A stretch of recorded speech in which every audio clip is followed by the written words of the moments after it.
El laboratorio de astrofísica de la Universidad Nacional era mi segundo hogar. Allí, entre monitores y telescopios, yo, Elena Vega, había pasado los últimos 8 años de mi vida analizando datos de misiones espaciales antiguas. Un trabajo meticuloso pero rutinario que me había ganado el apodo de la arqueóloga espacial. Mientras mis colegas perseguían los descubrimientos en Marte o en los exoplanetas recién identificados, yo prefería sumergirme en archivos olvidados, buscando anomalías que nadie más notaba. Otra vez, revisando los datos de Voyager, ya nadie se interesa por esas misiones, Elena, me decía Marcos, mi supervisor, cada vez que me veía hundir la nariz en esos registros de hace décadas. Siempre hay cosas que se pasan por alto, respondía yo sin levantar la vista de la pantalla, especialmente cuando todos miran hacia el mismo lado. Era un martes como cualquier otro cuando todo cambió. Revisaba metódicamente unas imágenes de Urano captadas por la sonda Voyager 1 en 1986. Las había visto cientos de veces, pero esta vez utilicé un nuevo algoritmo de filtrado que había desarrollado para revelar patrones ocultos en la capa de nubes. Y entonces lo vi. Una estructura vertical que emergía del lado oscuro del planeta, una especie de torre luminosa que no podía ser explicada por ningún fenómeno atmosférico conocido. Mi corazón se aceleró. Comprobé una y otra vez los datos, ajusté parámetros, descarté errores, pero ahí seguía, innegable. Una torre artificial en un planeta donde no debería haber nada construido por manos inteligentes. Profesor Hernández, necesito hablar con usted urgentemente, dije por teléfono a mi mentor, el único que quizás no me tomaría por loca. ¿Has descubierto algo en esos archivos polvorientos?, preguntó con tono burlón. Algo que cambiará todo lo que sabemos sobre la vida extraterrestre, respondí con la voz temblorosa. El silencio al otro lado de la línea fue más elocuente que cualquier palabra. 2 días después, me encontraba en una sala de conferencias frente a un comité de científicos escépticos. El profesor Hernández había organizado la reunión, pero yo podía ver en sus ojos que incluso él dudaba. Lo que la doctora Vega sugiere es extraordinario, comenzó Hernández, eligiendo cuidadosamente sus palabras. Y, como todos sabemos, las afirmaciones extraordinarias requieren pruebas extraordinarias. Proyecté las imágenes en la pantalla grande. Un murmullo recorrió la sala. Esto podría ser un simple error de lectura, una anomalía en los sensores, dijo la doctora López, experta en instrumentación espacial. He descartado sistemáticamente todas las explicaciones convencionales, respondí con más seguridad de la que sentía, y hay más. Mostré una secuencia temporal. La torre aparecía y desaparecía en un patrón que no podía ser aleatorio. Era una señal. ¿Está sugiriendo que hay una civilización en Urano?, preguntó alguien con tono incrédulo. Estoy sugiriendo que deberíamos investigar, respondí. Propongo redirigir el telescopio espacial James Webb para observar ese punto específico de Urano. Las risas contenidas y las miradas de conmiseración fueron mi única respuesta. Solo el profesor Hernández se quedó después de la reunión. Elena, tienes talento, pero esto podría destruir tu carrera, me advirtió con genuina preocupación. ¿Y si tengo razón?, pregunté. Si tienes razón, el mundo no está preparado para saberlo. Esa noche, de vuelta en mi pequeño apartamento, contemplé las estrellas desde mi ventana. La frustración daba paso a la determinación. Si nadie me ayudaba, tendría que encontrar otra manera. La respuesta llegó en forma de correo electrónico a las 3 de la madrugada, un nombre que no reconocí, Javier Méndez, y un mensaje críptico. He visto tu presentación. También he visto las torres. Reunámonos. Resultó que Méndez trabajaba en la Agencia Espacial Europea, en un departamento de análisis de datos que rastreaba anomalías. como yo, había encontrado patrones inexplicables, pero en su caso, en las lecturas de radiofrecuencia de Urano. Nuestros descubrimientos se complementan, me dijo en una cafetería discreta. Las emisiones que detecté coinciden perfectamente con la aparición de tu torre. ¿Por qué me contactaste?, pregunté aún cautelosa. Porque todos los demás piensan que estoy loco, sonrió con amargura. Y porque tengo acceso a algo que podría interesarte, tiempo de observación no oficial en el radiotelescopio de Arecibo. Mi corazón dio un vuelco. Puedes apuntar a las coordenadas exactas de la torre. Puedo hacer algo mejor, respondió. Podemos enviar una señal. Las siguientes semanas fueron un torbellino de actividad clandestina. Mientras mantenía mi trabajo diario, pasaba las noches colaborando con Méndez, diseñando una señal matemática simple, pero inequívocamente artificial, para transmitir hacia Urano. Era una locura, lo sabíamos. La distancia era enorme, las probabilidades infinitesimales. Pero teníamos que intentarlo. La noche de la transmisión, mis manos temblaban mientras introducíamos las coordenadas finales. ¿Estás segura de esto?, preguntó Méndez. Una vez que enviemos la señal, no hay vuelta atrás. Pensé en mi carrera, en mi reputación, en todas las burlas que había soportado. Hazlo, dije. Presionamos el botón. Nuestra señal matemática, una simple secuencia de números primos, viajó hacia el gigante helado a la velocidad de la luz. Ahora solo quedaba esperar. 3 semanas después, la duda comenzaba a corroerme. No habíamos detectado ninguna respuesta. Quizás todos tenían razón.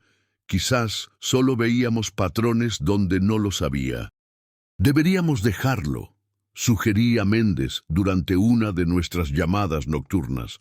Tal vez solo estamos persiguiendo fantasmas. Una noche más, insistió él, solo una. Esa noche, mientras monitoreábamos las frecuencias habituales, algo cambió.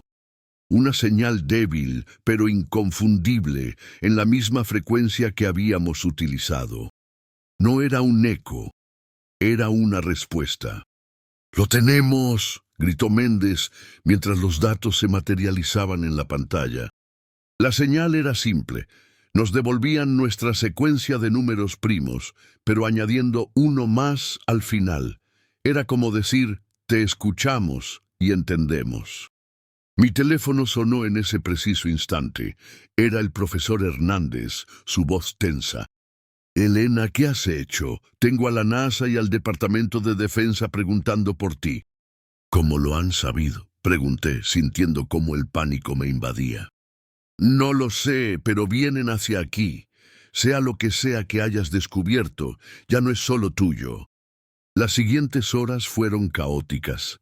Méndez y yo intentamos borrar nuestras huellas digitales, pero era demasiado tarde.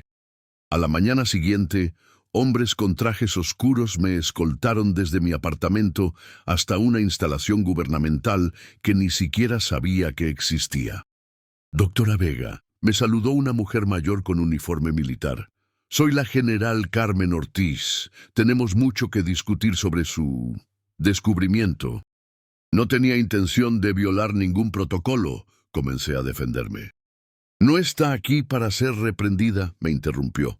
«Está aquí porque necesitamos su ayuda».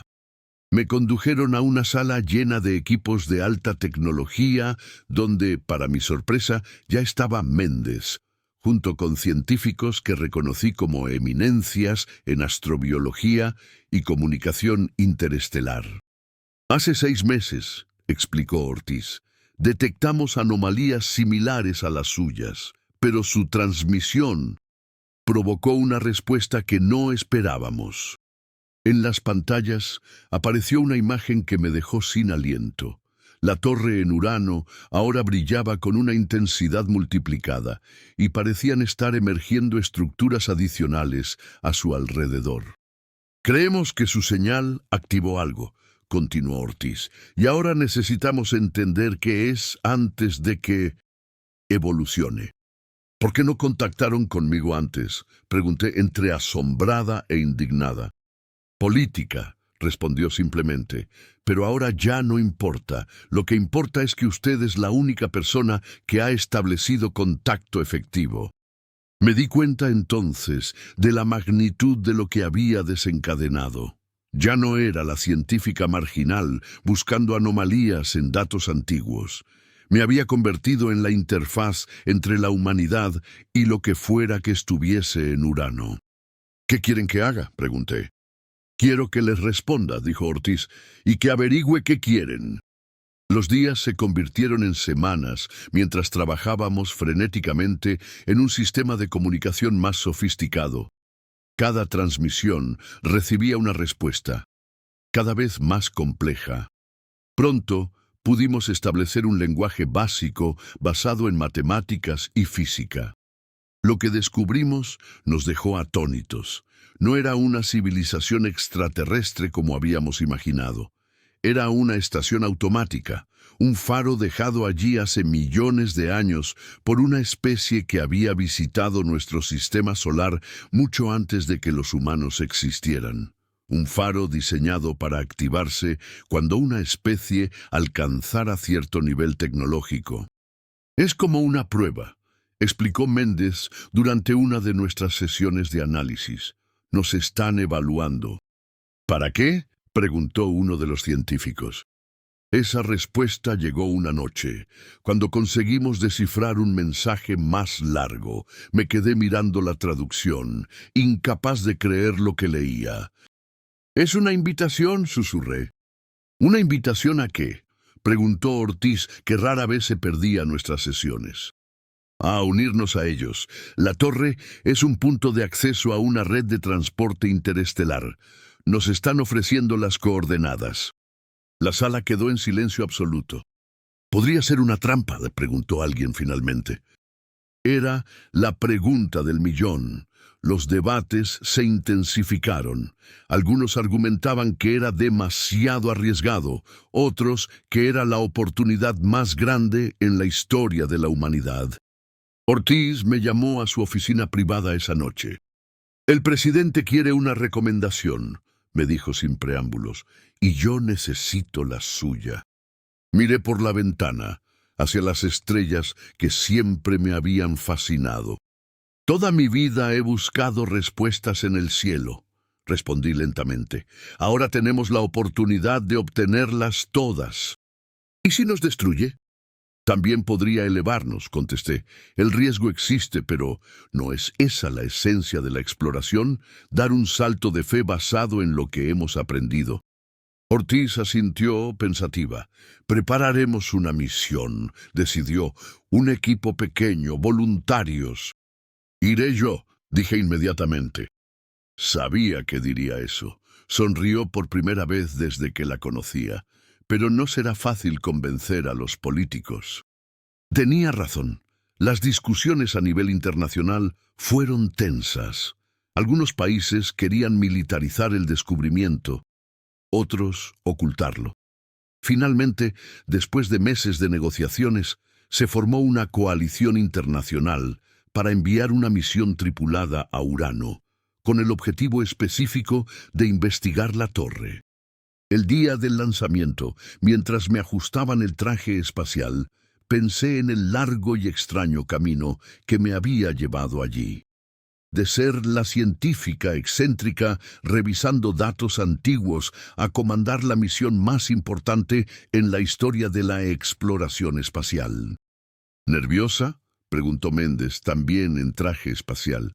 Se había ganado un lugar en la misión gracias a su trabajo en la decodificación de los mensajes.